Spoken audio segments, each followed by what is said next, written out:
आज की इस ऑनलाइन क्लास में मैं नरेंद्र कुमार आप सभी का ऑनलाइन सक्सेस यूट्यूब चैनल पर स्वागत करता हूं। आज की इस वीडियो में हम कक्षा 10 विषय गणित के अध्याय 10 जिसका नाम है वृत्त के 2013 से लेकर 2024 तक जितने भी बोर्ड एग्जाम में प्रश्न पूछे गए उन सभी प्रश्नों को हम बेसिक तरीके से हल करेंगे। तो ये वीडियो आप पूरा ज़रूर देखें। पूरा देखेंगे तो आपके इस चैप्टर का पूरा अच्छे से रिविज़न हो जाएगा। मैं आपको एक एक प्रश्न पूरा विस्तार से एक एक पॉइंट को एक्सप्लेन करते हुए करवाऊँगा। वीडियो शुरू करने से पहले आपसे एक छोटी सी रिक्वेस्ट रहेगी, यदि आप इस चैनल पर नए हैं, चैनल को पहली बार विजिट कर रहे हैं तो चैनल को सब्सक्राइब जरूर करें। चलिए शुरू करते हैं आज का वीडियो। सबसे पहले हम ले रहे हैं 2024 का पेपर जो पिछले साल हुआ था। और इससे पहले भी मैं आपको ये जानकारी दे देता हूँ, ये जो चैप्टर है ये 6 मार्क का है। टोटल जो है 6 नंबर का ये चैप्टर है, जिसके अंदर एक प्रश्न जो है वो 1 नंबर का MCQ आएगा, एक प्रश्न आएगा 2 नंबर का और एक प्रश्न आएगा 3 नंबर का। 3 नंबर का जो प्रश्न आएगा वो आएगा अथवा में। अथवा का मतलब 2 में से एक करना है। तो एकदम आसान आसान प्रश्न आते हैं, ज़्यादा कोई हार्ड प्रश्न नहीं आते। इन प्रश्नों को आप एक बार जरूर देखें पूरा, और लगभग यही प्रश्न आएंगे क्योंकि थोड़ा बहुत चेंज करेंगे, बाकी यही सेम प्रश्न है। चलिए शुरू करते हैं। पहला प्रश्न, किसी वृत्त के व्यास के सिरों पर खींची गई स्पर्शरेखाएं परस्पर होती है। वृत्त का जो व्यास है उसके सिरों पर जो स्पर्शरेखा खींचते हैं वो कैसी होती है? लंब होती है, समांतर होती है, प्रतिच्छेदी होती है, छिद्र होती है। तो इसको हम बना के देख लेते हैं। चलिए ये मान लीजिए वृत्त है और इस वृत्त का ये अपन व्यास बना देते हैं। इस वृत्त का ये है व्यास और व्यास के जो सिरे है ये अपन मान लेते हैं A और B। ये सिरा है A और ये सिरा है B। इन सिरों पर जो भी अपन स्पर्शरेखा खींचेंगे, मान लीजिए ये स्पर्शरेखा खींच रहा हूँ मैं एक, तो ये आपको बताना ये कैसी है, समांतर है या नहीं है। वैसे इसका सीधा आंसर आपको पता होगा, फिर भी मैं समझा देता हूँ आपको। तो ये हमने 2 रेखा खींच ली इसके सिरों पर। तो यहाँ पे लिखा गया है व्यास के सिरों पर खींची गई स्पर्शरेखा परस्पर होती है। तो ये आपको दिख रहा होगा, दोनों रेखाएं एक दूसरे के क्या है, समांतर है। तो इस प्रश्न का जो आंसर है वो है B। आपको ये सीधा सीधा याद रखना कि व्यास के जो सिरों पर जो स्पर्शरेखा खींचते हैं वो परस्पर क्या होती है, समांतर होती है। अगला प्रश्न लेते हैं हम। अगला प्रश्न है, 2 सकेंद्रीय वृत्तों की त्रिज्या क्रमशः 5 सेंटीमीटर और 3 सेंटीमीटर। सकेंद्रीय वृत्त का मतलब है ऐसे वृत्त जिनका केंद्र जो है एक ही हो। इन दोनों वृत्तों की जो त्रिज्या है वो दी हुई 5 सेंटीमीटर और 3 सेंटीमीटर। बड़े वृत्त की उस जीवा की लंबाई ज्ञात कीजिए जो छोटे वृत्त को स्पर्श करती है। तो इसका चित्र देखो ऐसा होगा, एक ये मान लीजिए वृत्त है और दूसरा ये वृत्त है। इन दोनों का केंद्र क्या है, सेम है। इसके बाद में बड़े वृत्त की जीवा की लंबाई ज्ञात करनी है। तो ये बड़ा वृत्त है जो छोटे वृत्त को क्या कर रही है, स्पर्श कर रही है। तो ये मैंने एक जीवा बना ली जिसका नाम है AB। तो ये बड़े वृत्त की तो क्या है, जीवा है, और छोटे वृत्त को ये क्या कर रही है, स्पर्श। तो हमें ये AB बताना है। इसके लिए ये केंद्र है यहाँ पे O मान लीजिए, तो O को हम A से मिला देंगे तो OA ये बड़ी वृत्त की त्रिज्या हो जाएगी 5 सेंटीमीटर। और यहाँ एक बिंदु ले लेंगे P, OP जो है छोटे वृत्त की त्रिज्या हो जाएगी 3। और फिर हमें ज्ञात करनी है ये AB। तो सबसे पहले हमें जो ज्ञात करना है उसको हम लिख लेते हैं। माना बड़े वृत्त की जीवा जो छोटे वृत्त को स्पर्श करती है वो हमने मान ली AB सेंटीमीटर। हमें AB का मान ज्ञात करना है, ठीक है। इसके अलावा जो चित्र में हमारे पास है वो भी लिख लेते हैं। बड़े वृत्त की जो त्रिज्या है वो है OA कितनी है, 5 सेंटीमीटर। और छोटे वृत्त की त्रिज्या है वो है OP कितनी है, 4 सेंटीमीटर। और यहाँ पे जो स्पर्श रेखा है छोटे वृत्त के लिए वो है AB या AP, ठीक है। तो यहाँ हम लिखेंगे छोटे वृत्त की स्पर्श रेखा वो है AP भी लिख सकते हैं। अब देखिए हमें सबसे पहले ज्ञात करना पड़ेगा AP। इसके लिए हम एक प्रमेय लगाएंगे। तो हम जानते हैं कि वृत्त की त्रिज्या स्पर्श रेखा पर लंब होती है। ये आपने पढ़ा है। तो ये आपको ध्यान रखना है कि त्रिज्या जो होती है वो स्पर्शरेखा पे क्या होती है, लंब होती है। और यहाँ पे आपको चित्र में दिख रहा होगा त्रिज्या जो है OP है और स्पर्शरेखा जो है वो है AP। तो OP जो है AP पर क्या है, लंब है। इसका मतलब ये जो कोण है वो 90 डिग्री का बनेगा। तो ये जो त्रिभुज है APO या OPA एक समकोण त्रिभुज है। तो यहाँ हम लिखेंगे त्रिभुज OPA में, इस पर हम लगाएंगे पाइथागोरस प्रमेय। और पाइथागोरस प्रमेय क्या कहता है, सबसे बड़ी भुजा का जो वर्ग है बाकी वाली दो भुजाओं के वर्गों के योग के बराबर होगा। तो यहाँ हम लिखेंगे OA का स्क्वायर बराबर होगा AP का स्क्वायर प्लस OP का स्क्वायर। OA का मान हमारे पास में है 5, 5 रख देते हैं, 5 का स्क्वायर। और AP हमें ज्ञात करना है, AP का स्क्वायर। और OP हमारे पास है 4, 4 का स्क्वायर। 5 का स्क्वायर होता है 25, ये आपको ध्यान रखना है, वैसे आपको ध्यान होगा 10th में पढ़ रहे हो आप। और 4 का स्क्वायर हो जाएगा 16, 16 प्लस का इधर आके हो जाएगा माइनस का, 25 माइनस 16 बराबर AP स्क्वायर। तो AP स्क्वायर बराबर हो जाएगा 9, ठीक है। 25 में 16 गए 9, और AP बराबर आ जाएगा 9 का वर्गमूल। 9 का वर्गमूल कितना आ जाएगा, 3 सेंटीमीटर। AP हमारे पास आ गई 3 सेंटीमीटर। अब हम एक थ्योरम जानते हैं प्रमेय से। हम जानते हैं कि वृत्त के केंद्र से जीवा पर डाला गया लंब, जीवा पर डाला गया लंब जीवा को समद्विभाजित करता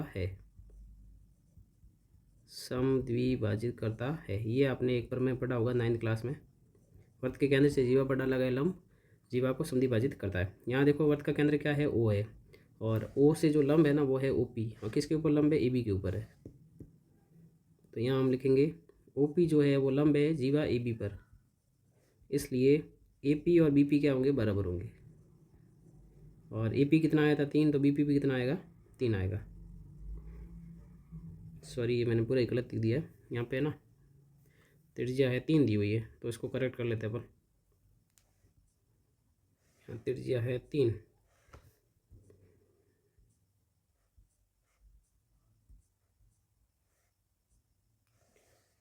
चलिए त्रिज्या है OP जो है ना वो 3 है, मैंने 4 लिख दिया गलती से। यहाँ है ये 3 सेंटीमीटर, तो OP जो है 3 है, 3 का वर्ग कितना होगा 9, 9 को उधर भेजेंगे, 25 में से 9 गया 16, और 16 का वर्ग आ जाएगा 4। तो यहाँ पे AP कितनी आई है, 4 आई है, तो ये दोनों बराबर हो जाएंगे 4 के। अतः हमें ज्ञात करना था AB। तो AB किसके बराबर है, आपको पता है AB जो है AB जो है वो AP और BP के योग के बराबर है। तो AP प्लस BP, इन दोनों को जोड़ देते हैं, तो AB बराबर हो जाएगा 4 + 4 कितना आ जाएगा 8। तो फाइनली हमारा आंसर आ गया AB बराबर 8 सेंटीमीटर। ये हमारे प्रश्न का आंसर है। तो अच्छा प्रश्न है, इसको ध्यान रखिएगा, वापस भी एग्जाम में पूछा जा सकता है। नेक्स्ट प्रश्न लेते हैं। अगला प्रश्न जो है ये 3 नंबर में पूछा जाता है, जिसमें अथवा में प्रश्न आता है, 2 में से आपको एक करना होता है। प्रश्न पूछा गया था, सिद्ध कीजिए कि किसी वृत्त के परिगत समांतर चतुर्भुज समचतुर्भुज होता है। देखिए इसका चित्र कैसे बनाएंगे, ये मान लीजिए कि वृत्त है, ये एक वृत्त है, इसके परिगत क्या है, एक समांतर चतुर्भुज है। तो समांतर चतुर्भुज बना देते हैं, जैसा भी बन रहा है वो अपन देख लेते हैं। ये एक मान लीजिए समांतर चतुर्भुज है, अभी ऐसे ही बनेगा, मैं भी सही बना दूंगा। तो ये A B C और D क्या एक समांतर चतुर्भुज है। हमें सिद्ध करना है कि ये समांतर चतुर्भुज तो है, हमें सिद्ध क्या करना है, ये समचतुर्भुज है, ठीक है। और ये समचतुर्भुज कब होगा, ये मान लीजिए वर्त को P Q R और S पे स्पर्श कर रहा है। हमें ये ABCD को क्या करना है, समांतर समचतुर्भुज प्रूफ करना है तो समांतर, पर सिद्ध क्या करना है, समचतुर्भुज करना है। समचतुर्भुज कब होगा, जब इसकी चारों भुजाएं क्या होगी, बराबर होगी। तो हमें ये चारों भुजाएं इसकी क्या लानी है, बराबर लानी है। तो इसको मैं बना देता हूँ। तो ये मैंने बना दिया है। इस चतुर्भुज का नाम मान लेते हैं ABC और D, ठीक है। और ये वृत्त का है केंद्र, वो मान लेते हैं इसको। और ये वृत्त को जो है P Q R और S पर क्या कर रहा है, स्पर्श कर रहा है। अब हमें सिद्ध करना है कि ये ABCD जो है ना, ये क्या है, समचतुर्भुज है। तो सबसे पहले हम लिखेंगे दिया हुआ है। सिद्ध वाले प्रश्न में आपको यही तरीका अपनाना है। सबसे पहले लिखना है दिया हुआ है, दिया हुआ क्या है वो हम चित्र से देख लिख लेते हैं। सबसे पहले हम लिखेंगे वृत्त का केंद्र O है, एक चतुर्भुज ABCD एक समांतर चतुर्भुज है ना, ये ABCD एक समांतर चतुर्भुज है। यहाँ प्रश्न में दिया हुआ है आपको एक समांतर चतुर्भुज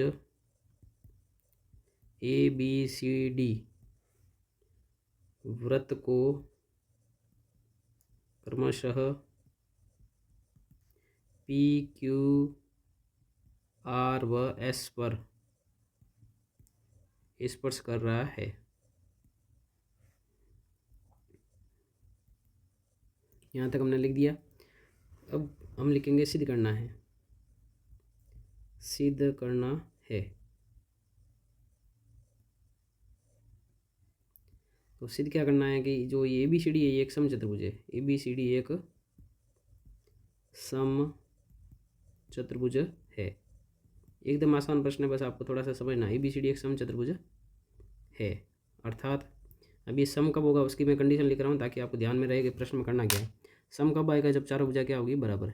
AB बराबर BC बराबर CD बराबर क्या लाना? AD। चारों भुजा में क्या लानी है? बराबर लानी है। अब शुरू करते हैं हम उपपत्ति। तो यहाँ देखिए आप ध्यान से, जो ये बार बिंदु है A, इससे दो स्पर्शिका खींची गई, एक तो AP और एक AS, और वृत्त के बाह्य बिंदु से खींची गई स्पर्शिका क्या होती है? बराबर। इसी प्रकार B से दो स्पर्शिका खींची गई, एक तो BP और एक BQ, ये दोनों भी बराबर होगी। इसी प्रकार C से CR और CQ, ये दोनों भी क्या होगी? बराबर। और D से DR और DS, ये भी क्या होगी? बराबर। तो हम यही कॉन्सेप्ट लगाते हैं इसमें। तो यहाँ लिखेंगे हम जानते हैं कि वृत्त के बाह्य बिंदु से खींची गई स्पर्श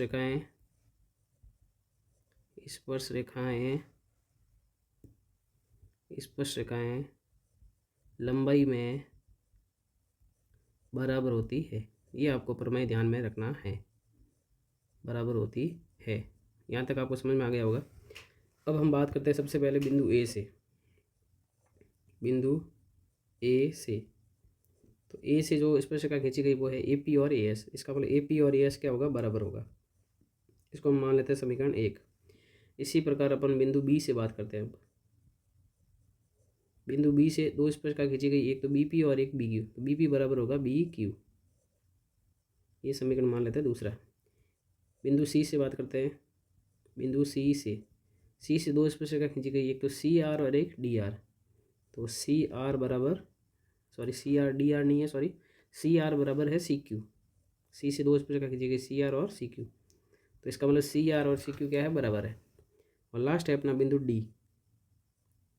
बिंदु D से भी दो स्पर्शिका खींची गई, एक तो DR और एक DS, तो DR बराबर हो जाएगा DS के। तो ये समीकरण हो जाएगा 4 नंबर।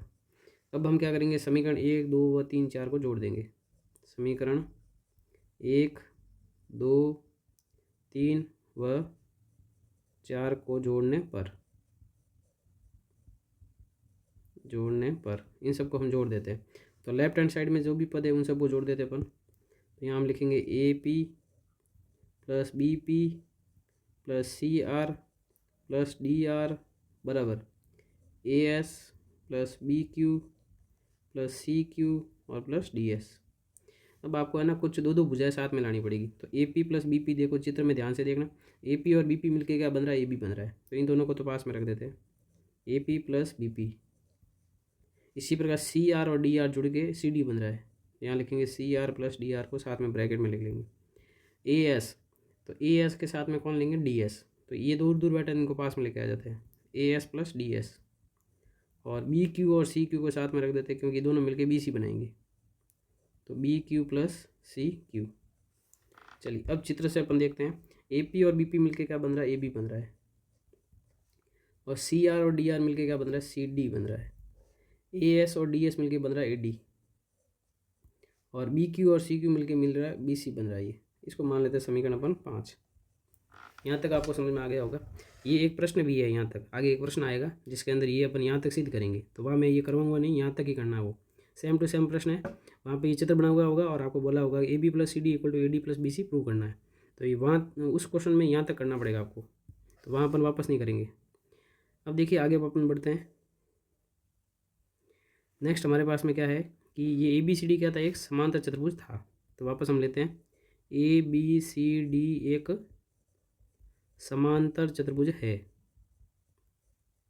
अब समांतर चतुर्भुज है तो उसकी विशेषता आपको पता होनी चाहिए। समांतर चतुर्भुज है, अतः समांतर चतुर्भुज में क्या होता है, आमने सामने की भुजा बराबर होती है। तो ए बी के सामने कौन है, सी डी है, ये दोनों बराबर है। और ए डी के सामने कौन है, बी सी, ये दोनों भी क्या है, बराबर है। इसको मैंने समीकरण मान लिया 6 नंबर। ठीक है, अब समीकरण 5 व 6 से, समीकरण 5 व 6 से, तो 6 का मान जो है ना 5 में अपन रख देते हैं। देखो समीकरण 5 में है A B plus C D, और सी डी किसके बराबर, ए बी के बराबर, तो ए बी लिख सकते हैं अपन। बराबर में है ए डी और बी सी किसके बराबर, ए डी के, तो इसको मैंने ए डी लिख दिया। ए बी और ए बी जुड़ जाएगा, कितना हो जाएगा, 2 ए बी। ए डी जुड़ जाएगा, कितना हो जाएगा, 2 ए डी। 2 से 2 कट जाएगा, ए बी बराबर क्या आ गया, ए डी। ये समीकरण हो गया अपना 7। अब समीकरण 6 व 7 से, समीकरण 6 व 7 से, देखो यहाँ मैं एक एग्जाम्पल देके आपको समझा रहा हूँ। जैसे मान लीजिए कि ये ए बी और ए डी क्या बराबर, तो ये 2 मान लिया, ए बी कितना मान लिया, 2, दोनों बराबर है ना। तो अगर ए बी 2 है तो ए डी भी 2 है, ए डी 2 है तो बी सी भी कितना होगा, 2, और ए बी 2 है तो सी डी भी कितना होगा, 2। तो चारों भुजा क्या हो जाएगी, इसमें बराबर हो जाएगी। तो समीकरण अपन 6 व 7 से लिख सकते हैं, ए बी बराबर बी सी बराबर सी डी बराबर ए डी। चारों भुजा क्या आ जाएगी, बराबर आ जाएगी। कैसा ही मैंने अभी उदाहरण देकर समझा दिया। चारों भुजा बराबर आ गई, अतः ए बी सी डी एक सम चतुर्भुज है। ये प्रश्न 3 नंबर में आ रहा है, थोड़ा क्या लेंथी है, तो आपको ध्यान से इसको करना है। तो ये प्रश्न, हमारा प्रश्न पूरा होता है इतनी सीधम। हमें ये सिद्ध करना था कि ए बी सी डी जो समांतर चतुर्भुज था वो सम चतुर्भुज भी है, ये हमें सिद्ध करना था। तो अच्छा प्रश्न है, इसको ध्यान से देख लेना वापस। अब हम बढ़ते आगे। नेक्स्ट प्रश्न है 2024 का ही, अथवा में प्रश्न पूछा गया था, वो भी हम कर लेते हैं क्योंकि वापस एग्जाम में कोई भी आ सकता है। तो प्रश्न वो है कि वृत्त के परिगत, परिगत का मतलब बाहर बने चतुर्भुज की आमने सामने की भुजाएं जो है वो वृत्त के केंद्र पर संपूरक कोण अंतरित करती है। संपूरक का मतलब है जो केंद्र पे कोण बनेंगे आमने सामने की भुजाओं के द्वारा, वो दोनों कोण क्या है, संपूरक है। संपूरक का मतलब होता है दोनों कोणों का योग 180। तो वापस हम वही डायग्राम ले लेते हैं। चलिए ये डायग्राम मैंने वापस ले लिया है। इसमें देखिए एक वृत्त है जिसका केंद्र क्या हो गया, ओ हो गया, और इसके परिगत ये एक चतुर्भुज बना हुआ है जिसका नाम है ए बी सी और डी। चतुर्भुज कैसा भी बना सकते हो, नाम तो दिया हुआ नहीं। इसमें बोला गया आमने सामने की भुजा वृत्त के केंद्र पर संपूरक कोण बनाती है। तो यहाँ पे देखिए अपन ए बी के सामने कौन है, सी डी है, इसको यहाँ केंद्र से मिला देते हैं और इसको भी यहाँ केंद्र से मिला देते हैं। ठीक है, इसी प्रकार इसको केंद्र को सी से भी मिला देते हैं और इसको अपन डी से भी मिला देते हैं। तो यहाँ पे ए बी और सी डी ने जो केंद्र पे कोण बनाया है वो ये कोण है जिसका नाम है, ए बी ने बनाया ए ओ बी और सी डी ने बनाया सी ओ डी। ये दोनों कोण जो है वो क्या है, संपूरक, हमें ये सिद्ध करना है। इसी प्रकार अपन बात करते हैं बी सी की। बी सी ने केंद्र पे ये कोण बनाया बी ओ सी, और ए डी ने इसके सामने वाली भुजा ने बनाया ए ओ डी। इन दोनों कोणों का योग भी कितना 180 है, ये हमें सिद्ध करना है। तो सबसे पहले हम लिखते हैं दिया हुआ है, दिया हुआ है, दिया हुआ हम लिखेंगे ओ केंद्र के वृत्त के परिगत, वृत्त के परिगत चतुर्भुज ए बी सी डी है जो वृत्त को पी क्यू आर और एस पर स्पर्श करता है, जो वृत्त को बिंदुओं पी क्यू आर व एस पर स्पर्श करता है। ये हमने यहाँ तक लिख दिया है। ठीक है, अब हमें लिखना है यहाँ पे सिद्ध करना है, सिद्ध करना है। सिद्ध क्या करना, हमें सिद्ध करना है कि आमने सामने की भुजाएं जो है केंद्र पे संपूरक कोण बनाती है। तो आमने सामने की भुजाओं में हम एक तो बात करेंगे ए बी और सी डी की। तो कोण A O B plus C D ने कोण बनाया सी ओ डी, ये कोण संपूरक है। संपूरक का मतलब इन दोनों का योग कितना लाना है, 180 लाना है। इसी प्रकार ए ओ डी, ए डी ने कौन जो है ए ओ डी बनाया और बी सी ने बनाया B O D, B O C sorry B O C, B C ने बी ओ सी बनाया। इन दोनों का योग भी कितना लाना है 180। उसके बाद में हम लिखेंगे यहाँ पे रचना। इस प्रश्न में आपको रचना करनी पड़ेगी। रचना में क्या करते हैं अपन, ये जो ओ है ओ को अपन पी से मिलाते हैं,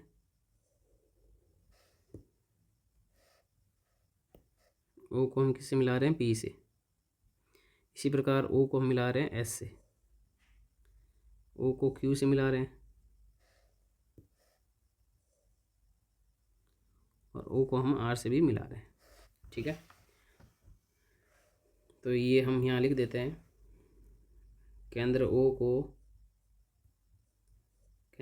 को बिंदु पी क्यू आर व एस से मिलाया। यहाँ तक आपको एकदम अच्छे से समझ में आ गया होगा। चलिए अब हम बात करते हैं कोण की। देखिए यहाँ जो केंद्र पे है ना, टोटल 8 कोण बने। कैसे, देखिए इसको मैं 1 2 3 4 5 6 7 और 8 तक नाम दे रहा हूँ मैं इनको। अब हम शुरू करते हैं इसकी उपपत्ति। इसको सिद्ध कैसे करना वो लेते हैं अब। देखिए इसको सिद्ध करने के लिए हम क्या करेंगे, दो त्रिभुज लेंगे। दो त्रिभुज कोई भी ले सकते हो आप, इन दोनों को ले सकते हो अभी जो मैंने हाईलाइट किया है, या इन दोनों को त्रिभुज को ले सकते हो, जो कोने पे दो दो त्रिभुज है ना इनको ले सकते हो आप, और या फिर इन दोनों को भी आप ले सकते हो। तो कोई भी दो त्रिभुज लेना है। अब यहाँ पे मैं दो त्रिभुज ले रहा हूँ, एक तो ये त्रिभुज ले रहा हूँ, दूसरा ये त्रिभुज ले रहा हूँ। तो ये आपको ध्यान रखना कौन से त्रिभुज लेना है। तो यहाँ हम त्रिभुज ले रहे हैं, एक तो ए पी ओ, त्रिभुज ए पी ओ व त्रिभुज ए एस ओ में। इसमें देखिए क्या क्या बराबर है वो अपन लिखते हैं। तो सबसे पहले इसके अंदर बराबर है ओ पी बराबर ओ एस, ओ पी बराबर क्या है ओ एस। और ये दोनों बराबर क्यों हैं, क्योंकि ये वृत्त की त्रिज्याएं हैं। ध्यान से देखोगे तो ये वृत्त की दोनों क्या है, त्रिज्याएं है। इसी प्रकार अपन दूसरी चीज़ लिखते हैं, ओ पी बराबर ओ ए बराबर ओ ए दोनों में काम आ रही है, तो ये हो गई उभयनिष्ठ भुजा, उभयनिष्ठ भुजा हो गई ये। नेक्स्ट बराबर है इसमें दोनों में ए पी बराबर है A S. A P A S के क्यों बराबर है आप थोड़ा सोचिए। तो आप देख रहे होंगे ये जो है ना वृत्त के बाहर बिंदु है, और वृत्त के बाहर बिंदु से दोनों ये ए पी और ए एस क्या स्पर्श रेखाएं हैं। तो यहाँ हम लिखेंगे वृत्त के बाह्य बिंदु से खींची गई स्पर्श रेखाएं बराबर होती है। ये आपको पॉइंट ध्यान में रखना है। तो ये दोनों त्रिभुज जो है वो सर्वांग सम हो जाएंगे ट्रिपल एस नियम से। तो यहाँ लिखेंगे ट्रिपल एस भुजा भुजा भुजा सर्वांग समता नियम से, सर्वांग समता नियम से। तो त्रिभुज जो है ए पी ओ सर्वांग सम हो गया त्रिभुज के ए एस ओ के। और दोनों त्रिभुज अगर सर्वांग सम हो गए हैं तो इनके संगत कोण क्या होंगे, बराबर होंगे। तो अतः कोण 1 बराबर होगा कोण 8 के। इसको अपन मान लेते हैं समीकरण 1। ये हमने कहाँ से लिखा भाई, सी पी सी टी। यहाँ तक आपको समझ में आ गया होगा। अब जैसे हमने ये दो त्रिभुज लिए, इसी प्रकार बाकी वाले त्रिभुज भी अपन लेके करते हैं, तो सभी त्रिभुज जो है सर्वांग सम आएंगे। तो अब बाकी वाले जो त्रिभुज है उसके अंदर हमें डायरेक्टली लिखना है। कैसे लिखना है, अब हम जैसे कि अगर ये दोनों त्रिभुज लेते हैं जो हाईलाइट किए, तो कोण 2 और 3 बराबर हो जाएंगे। इसी प्रकार ये जो हाईलाइट कर रहा हूँ मैं अभी, 4 और 5 दोनों कोण बराबर हो जाएंगे, और ये 6 और 7 भी कोण क्या हो जाएंगे, बराबर हो जाएंगे। तो ये अपन डायरेक्ट लिख लेते हैं। इसी प्रकार कोण 2 किसके बराबर है, कोण 3 के। ये समीकरण 2 मान लेते हैं। और कोण 4 बराबर किसके आएगा, कोण 5 के। ये समीकरण मान लेते हैं 3। और कोण 6 किसके बराबर आएगा, कोण 7 के। इसको मान लेते हैं समीकरण 4। अब आपको एक चीज़ पता है कि किसी एक बिंदु पर जितने भी कोण बनते हैं उसके चारों ओर उन सभी कोणों का योग 360 डिग्री होता है। तो यहाँ हम लिखेंगे, हम जानते हैं कि किसी एक बिंदु पर बनने वाले सभी कोणों का योग सभी कोणों का योग 360 डिग्री होता है। यहाँ पे जो ये ओ बिंदु है, इस पे जितने कोण बन रहे हैं सभी का योग कितना होगा, सभी का योग जो होगा वो 360 डिग्री होगा। तो इन सभी को हम ले लेते हैं, कोण 1 प्लस कोण 2 प्लस कोण 3, कोण 4, कोण 5, कोण 6, कोण 7, कोण 8, इन सब का योग किसके बराबर होगा, 360 के। अब हम इसमें करते हैं समीकरण 1 से लेकर 4 तक का प्रयोग। समीकरण 1 से 4 का प्रयोग करने पर अब हमको जो सिद्ध करना है ना, प्रयोग करने पर हम जो सिद्ध करना है उसमें ध्यान दीजिए। हमें सिद्ध करना है ए ओ बी प्लस सी ओ डी बराबर कितना लाना है, 180। और ए ओ बी में देखिए ये कौन बन रहा है, अभी जो मैंने हाईलाइट किया, तो इसमें 1 और 2 आ रहे हैं। इसी प्रकार सी ओ डी में कौन सा कौन आ रहा है, 5 और 6 आ रहा है। तो हमें 1 और 2 की ज़रूरत है और 5 और 6 की ज़रूरत है, बाकी सबको हमें हटाना है। तो जिसकी ज़रूरत है उसी को रखेंगे अपन। 1 और 2 की ज़रूरत है तो 1 और 2 को रख देते हैं। 1 प्लस 2 तो ऐसा कैसा, 3 की ज़रूरत है नहीं, और 3 किसके बराबर है, 2 के, तो 3 की जगह 2 लिख सकते हैं। नेक्स्ट है 4, और 4 की हमें ज़रूरत नहीं है, और 4 किसके बराबर, 5 के, तो इसको 5 लिख लेते हैं। फिर 4 तक हम आगे, 5 और 6 की हमें ज़रूरत है, तो कोण 5 प्लस कोण 6 ऐसे रखेंगे।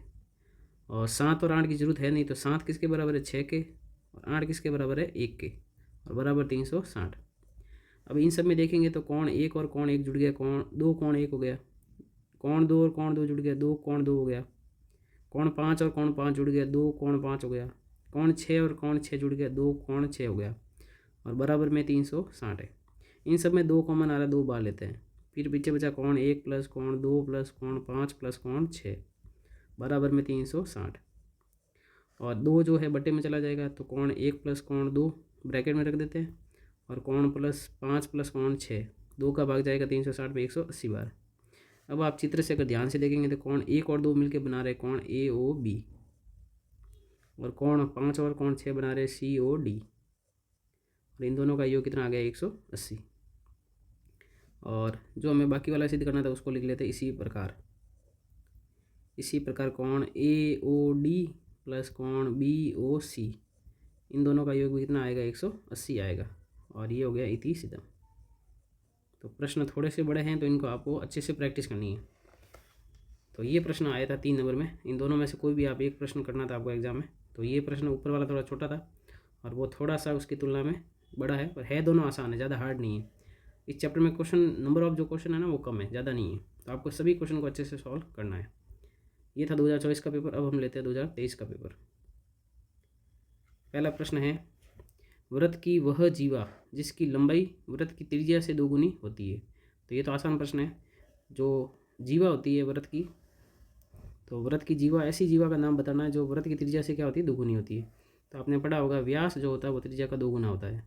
व्यास जो होता है वो 2 गुना त्रिज्या होता है, और व्यास जो होता है वो एक प्रकार की क्या है, जीवा भी है। तो व्यास के ऊपर एक प्रश्न बनता है, वृत्त की उस जीवा का नाम बताइए जो वृत्त के केंद्र से होकर गुजरती है, तो वो कौन है, व्यास है।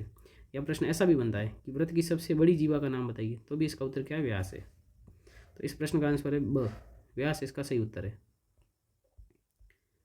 अगला प्रश्न है, वृत्त पर स्थित एक बिंदु से स्पर्शरेखा खींची जा सकती है। देखिए यहाँ पे प्रश्न कई तरह से बनते हैं। जैसे मैं बोलता हूँ अगर एक ये वृत्त है, इसके ऊपर एक बिंदु है, तो उससे सिर्फ स्पर्शरेखा कितनी खींच सकते हैं, 1। और अगर मैंने बोला वृत्त पर कितनी स्पर्शरेखा खींची जा सकती है, ध्यान रखना थोड़ा चेंज है। वृत्त के एक बिंदु से कितनी स्पर्शरेखा खींची जा सकती है, 1। वृत्त पर कितनी स्पर्शरेखा खींची जा सकती है, तो अनंत आएगा। और वृत्त के बाहर स्थित बिंदु से कितनी स्पर्शरेखा खींची जा सकती है, तो केवल 2। एक बाहर बिंदु है उससे केवल 2 स्पर्शरेखा खींची जा सकती है। और प्रश्न आ जाए वृत्त के अंदर कोई बिंदु है, तो स्पर्शरेखा 1 भी नहीं खींची जा सकती, 0 उत्तर होगा, क्योंकि ये 2 बिंदु पर अलग अलग काट रही है। तो ये तो छोटी छोटी बातें ध्यान है, इससे संबंधित भी ये जितने प्रश्न बनते हैं मैंने आपको बता दिए। इस प्रश्न का उत्तर देख लेते हैं। वृत्त पर स्थित एक बिंदु से स्पर्शरेखा खींची जा सकती है, तो यहाँ लिखना है 1, या केवल 1 भी लिख सकते हैं, वो भी सही है। आगे बढ़ते हैं।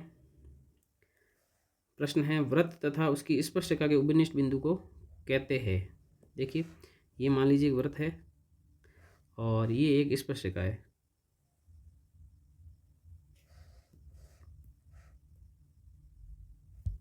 ये एक वृत्त है और ये क्या है, स्पर्श रेखा है। अब यहाँ से पूछा है वृत्त और उसकी स्पर्श रेखा के उभयनिष्ठ बिंदु को, इस बिंदु को क्या कहते हैं।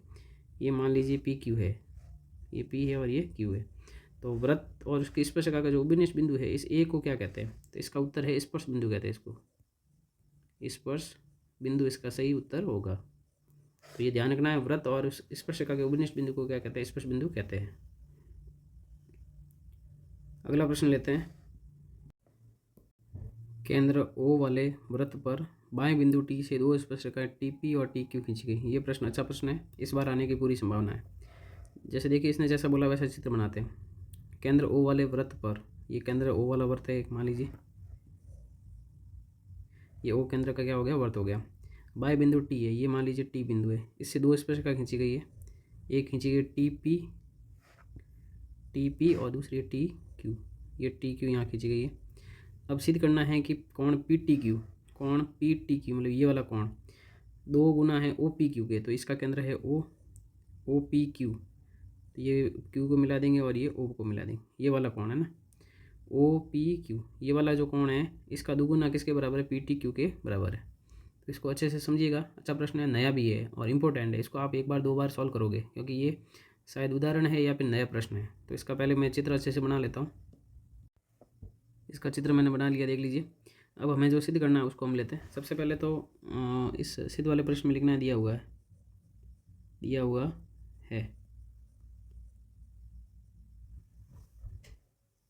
दिया हुआ में हम लिखेंगे O केंद्र के वृत्त पर बाह्य बिंदु T से वृत्त पर दो स्पर्श रेखाएं TP व TQ खींची गई है। ये हमने लिख दिया हुआ में। अब हम लिखेंगे सिद्ध करना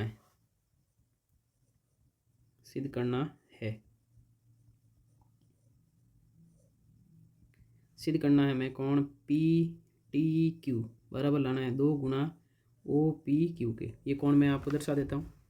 एक तो ये वाला कोण है PTQ, अभी जो मैंने लाल कलर से किया है। दूसरा कोण मैं दर्शा रहा हूँ बैंगनी कलर से, ये वाला कोण OPQ। इन दोनों को हमें क्या करना है, PTQ जो है 2 गुना है OPQ का। तो इसके लिए हम सबसे पहले जो दिया हुआ वो हम लेते हैं, उत्पत्ति शुरू करते हैं हम। तो सबसे पहले तो हम जानते हैं कि इसमें 2-3 प्रमेय काम में आएंगे और कुछ चीज़ें भी काम आएगी, बेसिक चीज़ें जो होती है। हम जानते हैं कि वृत्त के बाएं बिंदु से खींची गई स्पर्श रेखा बराबर होती है। वृत्त के बाएं बिंदु से खींची गई स्पर्श रेखाएं बराबर होती है। तो यहाँ पे जो स्पर्श रेखाएं हैं वो है TP बराबर है TQ के। अब ये TP और TQ एक त्रिभुज में आ रही है, वो त्रिभुज ले रहा हूँ मैं, और त्रिभुज का नाम है PTQ। त्रिभुज PTQ में ये त्रिभुज कहाँ है, मैं हाईलाइट कर रहा हूँ, ध्यान से समझना। PT और Q, ये जो हाईलाइट किया हुआ वो वाला त्रिभुज अपन ले रहे हैं। इस त्रिभुज के तीनों कोणों का क्या, सॉरी, इसमें ये दोनों भुजा क्या है, बराबर है। ये जो TP बराबर किसके है, TQ के, इस त्रिभुज में ही आ रही है। और त्रिभुज में अगर दो भुजा बराबर होती है, उनके समूह कोण क्या होते हैं, बराबर होते हैं। तो TP के सामने कौन सा कोण है, ये कोण जो अभी मैं ग्रीन कलर से किया है मैंने, जिसका नाम है PQT। और एक कोण ये जो ग्रीन कलर से कर रहा हूँ मैं, इसका नाम है QPT। दोनों कोण क्या होंगे, बराबर होंगे। इसलिए कोण का नाम दे देते हैं TPQ बराबर होगा कोण TQP के। और ये बराबर क्यों होगा, इसका भी रीजन मैं लिख रहा हूँ यहाँ पे। त्रिभुज में दो बराबर भुजाओं के समूह कोण बराबर होते हैं। त्रिभुज में दो बराबर भुजाओं के समूह कोण, बराबर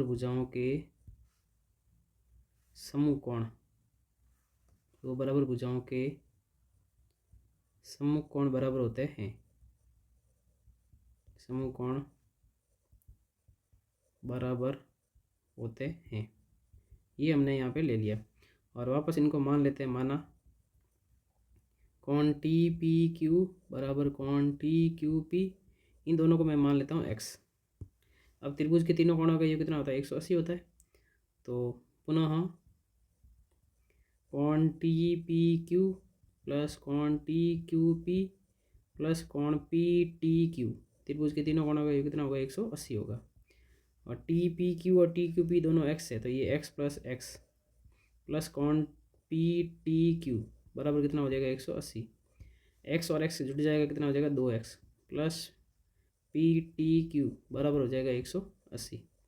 इसको समीकरण बना के रख देते हैं, आगे हमारे काम आएगा। अब हम बात करते हैं त्रिभुज ओ पी क्यू की।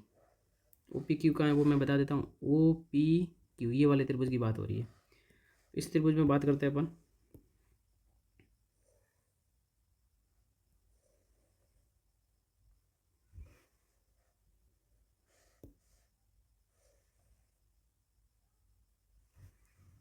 तो इस त्रिभुज में हम लिखते हैं सबसे पहले त्रिभुज ओ पी क्यू में। इसमें आपको दिख रहा होगा दो भुजा बराबर है। ओ पी बराबर है किसके, ओ क्यू के। ओ पी किसके बराबर है, ओ क्यू के बराबर है। ठीक है, तो यहाँ पे हम देख रहे हैं दोनों ये बराबर क्यों हैं, क्योंकि ये वृत्त की त्रिज्याएं हैं। वृत्त की त्रिज्याएं है। यहाँ तक आपको समझ में आ गया होगा। अगर ये दोनों त्रिज्या, इसका मतलब इसके समूह कोण भी क्या होंगे, बराबर होंगे। इसलिए कोण ओ पी क्यू बराबर होगा कोण ओ क्यू पी के। ये दोनों कोण भी क्या होंगे, बराबर होंगे। और इसका कारण क्या है, इसका कारण भी वही है जो मैं वापस यहाँ से कॉपी पेस्ट कर देता हूँ।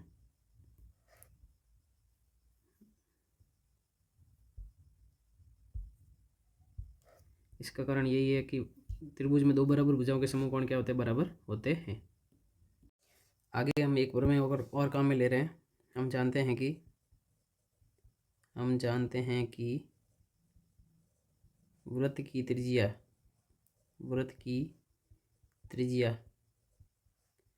स्पर्श रेखा पर लंब होती है। स्पर्श रेखा पर लंब होती है, ये भी हम जानते हैं 10.1 प्रमेय से। तो यहाँ पे आपको त्रिज्या जो ऊपी है वो लंब दिख रही होगी टीपी के ऊपर। ठीक है, और ये अगर लंब है, इसका मतलब जो कोण है ओ पी टी, ये कितने डिग्री का होगा, 90 डिग्री का। ओ पी टी में दो कोण बन रहे हैं, एक तो बन रहा है ओ पी क्यू और एक प्लस कोण बन रहा है टी पी क्यू, और बराबर दोनों का योग कितना, 90 डिग्री है। वो ओ पी क्यू की तो हमें ज़रूरत है, ओ पी क्यू को ओ पी क्यू रख देते हैं और टी पी क्यू को मैंने एक्स माना था, तो यहाँ एक्स लिख लेते हैं, बराबर में कितना, 90 डिग्री। ठीक है, अब एक्स का मान हम समीकरण 1 से निकाल के यहाँ रख देते हैं। तो यहाँ हम लिखेंगे, यहाँ मैं मान निकाल देता हूँ समीकरण 1 से। तो 2x बराबर है हमारे पास में 180 डिग्री माइनस कोण पी टी क्यू। तो यहाँ से 2 बटे में आ जाएगा, x बराबर हो जाएगा 180 डिग्री माइनस कोण पी टी क्यू बटे में आ जाएगा 2। ये मान हम रख देते हैं यहाँ पे, इसको समीकरण 2 मान लेते हैं बोली। तो यहाँ लिखेंगे x का मान रखने पर तो ओ पी क्यू को ऐसा कैसा लिख लेते हैं, प्लस x का मान है 180 डिग्री माइनस कोण पी टी क्यू बटे में 2 बराबर 90 डिग्री। अब पूरे समीकरण को 2 से गुणा कर देते हैं, तो 2 गुणा ओ पी क्यू और इसको 2 से गुणा करेंगे, 2 से 2 तो कट जाएगा, 180 माइनस कोण पी टी क्यू और 90 को 2 से गुणा करेंगे तो 180 डिग्री। अब दोनों तरफ 180 प्लस का 180 प्लस का तो कट जाएगा, तो यहाँ बचा 2 कोण ओ पी क्यू माइनस कोण पी टी क्यू बराबर बचा 0। और माइनस पी टी क्यू को उधर भेज देते हैं, इधर लिख लेते हैं पी टी क्यू बराबर 2 गुणा कोण ओ पी क्यू। ये हो गया इति सिद्धम। इसमें मैंने एक चीज़ एक्स्ट्रा कर ली, जो नहीं भी करेंगे चलेगा क्योंकि इसका कहीं यूज है नहीं। अभी जो मैंने ये किया यहाँ पे, इसको करने की आवश्यकता भी नहीं है। ठीक है, क्योंकि इसका यूज हुआ ही नहीं कहीं, तो ये स्किप करोगे तो भी चलेगा। तो ये एक नया प्रश्न है, हाँ उदाहरण हो सकता है आई थिंक, और 2023 में पूछा गया इंपॉर्टेंट प्रश्न, इस बार आने की संभावना है। बोर्ड में आ सकता है या हाफ ईयरली में आ सकता है। नेक्स्ट अपन पेपर लेते हैं 2021 का। 21 में शायद किताब एनसीईआरटी की नहीं थी, राजस्थान बोर्ड की थी, तो उसमें कुछ प्रश्न अलग भी मिल सकते हैं आपको। तीन संरेखीय बिंदुओं से गुजरने वाले वृत्तों की संख्या है। देखिए संरेखीय बिंदु क्या होता है, ये तीन बिंदु है, मान लीजिए एक ही रेखा के ऊपर है, तीन संरेखीय बिंदु है, ठीक है।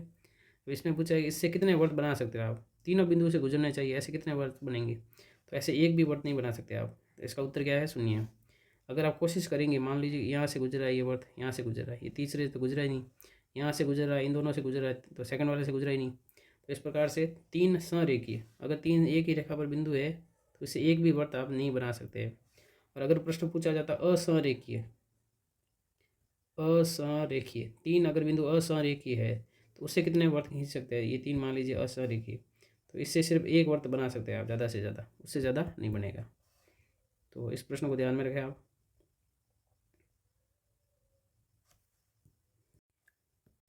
किसी वृत्त का ए डी एक व्यास है, ए बी एक जीवा है। यदि ए डी बराबर 34 सेंटीमीटर है, ए बी बराबर 30 सेंटीमीटर है, तो वृत्त के केंद्र से ए बी की दूरी ज्ञात कीजिए। ये भी एक नया प्रश्न है, तो इसको समझने का प्रयास करते हैं। ये कि ये है वृत्त और ए डी वृत्त का क्या है, व्यास है। तो ये मान लीजिए कि इसका व्यास है, सही नहीं बना है, चलिए ये ए डी क्या है, व्यास है, यहाँ व्यास दिया हुआ है। इसके अलावा ए बी क्या जीवा है, तो ए बी जीवा अपन ऊपर नीचे किधर भी बना सकते हैं। तो मान लीजिए कि ये ए बी क्या है, जीवा है, ठीक है। और ये वृत्त का केंद्र है ओ। अब हमें पूछा है ए डी कितना है, 34 है, यहाँ पे लिख लेते हैं ए डी बराबर है 34, और ए डी है क्या, व्यास है। ये भी अच्छा प्रश्न है, अभी शायद नहीं होगा हमारे, पर आ सकता है एग्जाम में, क्योंकि ये व्रत के ऊपर ही कॉन्सेप्ट है। और जीवा जो ए बी है वो कितनी है, वो 30 सेंटीमीटर है, तो ये जीवा भी होगी ए बी 30 सेंटीमीटर। यहाँ तक आपको समझ में आ गया होगा। अब हमें ज्ञात करना वृत्त के केंद्र से ए बी की दूरी। केंद्र से ए बी क्या, जीवा है ना, तो केंद्र से जीवा की जो दूरी होगी वो लंबवती होगी, तो यहाँ से हमें क्या करना पड़ेगा, लंब डालना पड़ेगा इसके ऊपर। तो यहाँ से ये हम लंब खींच लेते हैं इसके ऊपर, और यही हमारा काम है ओ एम निकालना, ठीक है। और हम जानते हैं कि वृत्त के केंद्र से जीवा पर डाला गया लंब जीवा को समद्विभाजित करता है। तो सबसे पहले तो यहाँ हम लिखेंगे त्रिज्या। त्रिज्या जो है वो कौन कौन सी है, वो है ओ ए। और त्रिज्या जो होती है वो व्यास की क्या होती है, आधी होती है, व्यास बटा 2। तो 34 में अपन किसका भाग देंगे, 2 का। त्रिज्या आ गई 17 सेंटीमीटर। तो यहाँ पे हमारे पास में ओ ए जो है वो 17 सेंटीमीटर है। इसके अलावा एक प्रमेय काम आ रहा है, हम जानते हैं कि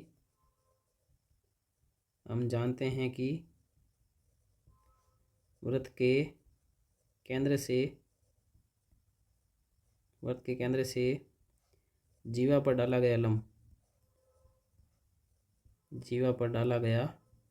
लंब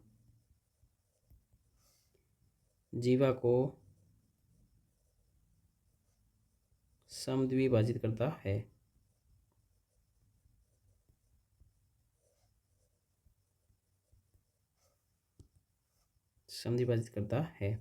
और यहाँ पे जो है वो ओ एम है, वो लंब है किसके ऊपर, ए बी के ऊपर। इसका मतलब है जो ए एम और बी एम क्या होंगे, बराबर होंगे, और ये ए बी के क्या होंगे, आधे होंगे। ए बी कितनी है, 30 है, और 30 का आधा कर लीजिए, कितना आ जाएगा, 15 सेंटीमीटर। तो ए एम हमारे पास में कितनी है, 15 सेंटीमीटर है।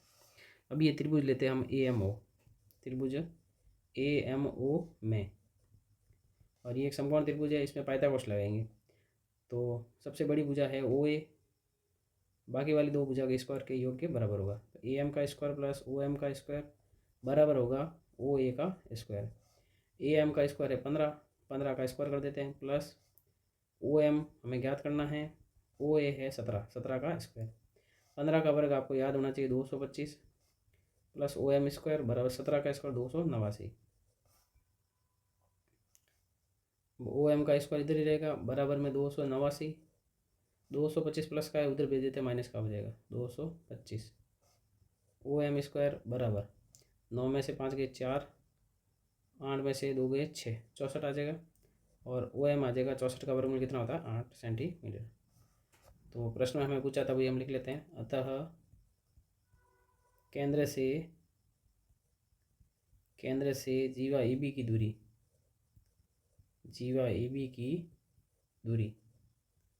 तो ये दूरी आ जाएगी 8 सेंटीमीटर। इस प्रश्न का आंसर होगा ये। अगला प्रश्न लेते हैं हम।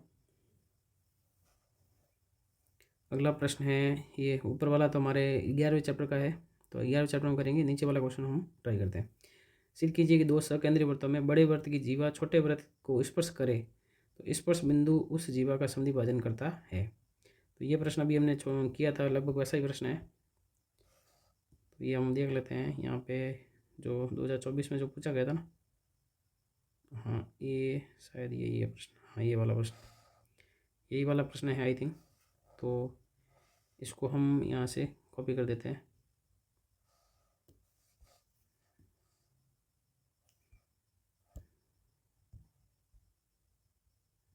चलिए, ये हमारे पास में इसका चित्र आ गया। प्रश्न क्या है, दो सकेंद्रीय वृत्तों में बड़े वृत्त की जीवा, तो बड़ा वृत्त जो है उसकी जीवा बना देते हैं, जो छोटे वृत्त को क्या करे, स्पर्श करे। तो स्पर्श बिंदु जो है उस जीवा का क्या करता है, समद्विभाजन करता है। तो इसकी पहले तो बड़े वृत्त की जीवा बना देते हैं। तो ये मान लीजिए बड़े वृत्त की क्या है, जीवा है, इसका नाम है ए बी, और छोटे वृत्त को ये कहाँ स्पर्श कर रही है, पी पे। अब हमें सिद्ध करना है कि स्पर्श बिंदु कौन सा है, पी है, वो जीवा का क्या करता है, समद्विभाजन करता है। मतलब ए पी और बी पी का लाना बराबर लाना है। तो इस वृत्त का केंद्र मान लेते हैं, ये है केंद्र ओ को ए से मिला देते हैं ओ ए, ओ को बी से भी मिला देते हैं ओ बी, और ओ को पी से मिला देते हैं ओ पी। ठीक है, हमारा काम है ए पी और बी पी क्या करना, बराबर करना है। तो सबसे पहले हम लिखते हैं दिया हुआ है, दिया हुआ है, दिया हुआ है। तो यहाँ लिखेंगे दो सकेंद्रीय वृत्तों में, दो समकेंद्रीय वृत्तों में बड़े वृत्त की जीवा, बड़े वृत्त की जीवा, बड़े वृत्त की जीवा कौन सी है, वो है ए बी है, जो छोटे वृत्त को, छोटे वृत्त को बिंदु P पर स्पर्श करती है, बिंदु P पर स्पर्श करती है। ठीक है, अब हम लिखेंगे सिद्ध करना है, सिद्ध करना है। सिद्ध क्या करना है कि जो स्पर्श बिंदु है वो जीवा का समद्विभाजन करता है। तो यहाँ लिखेंगे सिद्ध करना है, स्पर्श बिंदु जो है P जीवा ए बी का समद्विभाजन करता है, समद्विभाजन करता है। अर्थात समद्विभाजन कब करेगा, जब ए पी और बी पी क्या होंगे, बराबर होंगे। उसके बाद में हम लिख लेते हैं यहाँ पे रचना में हमने क्या किया, बिंदु ओ को पी ए व बी से मिलाया, ए व बी से मिलाया। ये हमने यहाँ तक कर दिया है। अब हम लेते हैं इसकी उपपत्ति। तो इसके अंदर हम एक प्रमेय लगाते हैं। हम जानते हैं कि वृत्त की जो त्रिज्या होती है वो स्पर्श रेखा पर लंब होती है, ये हम जानते हैं। तो यहाँ पे आपको दिख रहा होगा, ये जो भुजा है, जो त्रिज्या है वो है ओपी, छोटे वृत्त की जो त्रिज्या है वो लंब है किसके ऊपर, ए बी के ऊपर। ए बी भी लिख सकते हैं और ए पी भी लिख सकते हैं ना। तो यहाँ जो ये कोण बनेगा, ये कोण 90 का होगा और ये भी कोण कितने का होगा, 90 का होगा। तो हम यहाँ लिख, इसलिए कोण ओ पी ए बराबर ओ पी बी, दोनों कितने डिग्री के होंगे, 90 डिग्री होंगे। अब हमारा टारगेट है ए पी और बी पी को क्या करना है, बराबर करना है। तो हम ये दोनों त्रिभुज लेंगे, एक हम ये त्रिभुज लेंगे और एक ये त्रिभुज लेंगे, छोटा वाला। तो यहाँ हम लिखते हैं त्रिभुज ए पी ओ, नाम कैसे भी दे सकते हो, ए पी व ओ व त्रिभुज बी पी ओ में, इसमें क्या क्या बराबर बोल लेते हैं। सबसे पहले देखिए ओ ए, इसकी इधर वाले त्रिभुज की ओ ए और उसकी ओ बी क्या है, बराबर है। ये क्यों है, क्योंकि ये बड़े वृत्त की त्रिज्याएं हैं, दोनों ही जो है बड़े वृत्त की क्या है, त्रिज्या है, और सभी त्रिज्या आपस में क्या होती है, बराबर होती है। इसके बाद में कोण ओ पी ए बराबर है कोण ओ पी बी के, दोनों कोण कितने डिग्री के, 90 डिग्री के है। इसके अलावा ओ पी दोनों में काम आ रही है, ओ पी बराबर क्या है, ओ पी, और ये उभयनिष्ठ भुजा है, और ये छोटे वृत्त की त्रिज्या भी है वैसे, उभयनिष्ठ भुजा है। अब इन दोनों त्रिभुजों में सर्वांग समता का कौन सा नियम लगा, तो इसमें समकोण कर्ण भुजा लगेगा, भुजा कोण भुजा मत करना, क्योंकि देखिए यहाँ पे मैं बताता हूँ, ये जो है यहाँ पे, ये इसमें इस त्रिभुज में कर्ण है, ये भुजा है, और ये क्या है, समकोण है, तो समकोण कर्ण भुजा नियम लगेगा। तो यहाँ हम लिखेंगे आर एच एस सर्वांग समता नियम से, सर्वांग समता नियम से त्रिभुज जो है ए पी ओ जो है वो सर्वांग सम हो गया त्रिभुज बी पी ओ के, और अगर दो त्रिभुज सर्वांग सम हो जाते हैं तो इनकी संगत भुजाएं और संगत कोण क्या होते हैं, बराबर होते हैं। तो ए पी बराबर हो जाएगा B P by C P C T, और ए पी और बी पी बराबर हो गया, अतः स्पर्श बिंदु पी, स्पर्श बिंदु पी जो है वो जीवा ए बी का समद्विभाजन करता है, जीवा ए बी का समद्विभाजन करता है। इस प्रकार से ये प्रश्न भी नया है, इसको भी आप अच्छे से देख लेना। तो ये थे अपने 2021 का पेपर कर लिया, बाकी के जो प्रश्न है अपन नेक्स्ट वीडियो में करेंगे, क्योंकि वीडियो लगभग 1 घंटे का होने को जा रहा है। तो यदि हम सब प्रश्न करेंगे तो वीडियो काफ़ी बड़ा हो जाएगा। तो 2020 से लेकर 2013 तक है, उसके जो प्रश्न हैं अपन नेक्स्ट वीडियो में करेंगे। तो इस वीडियो को आप अच्छे से पूरा देख लें, इसमें कुछ प्रश्न जो है नए भी है, जो अगले एग्ज़ाम में पूछे जा सकते हैं, इंपॉर्टेंट प्रश्न बनते हैं वो सब।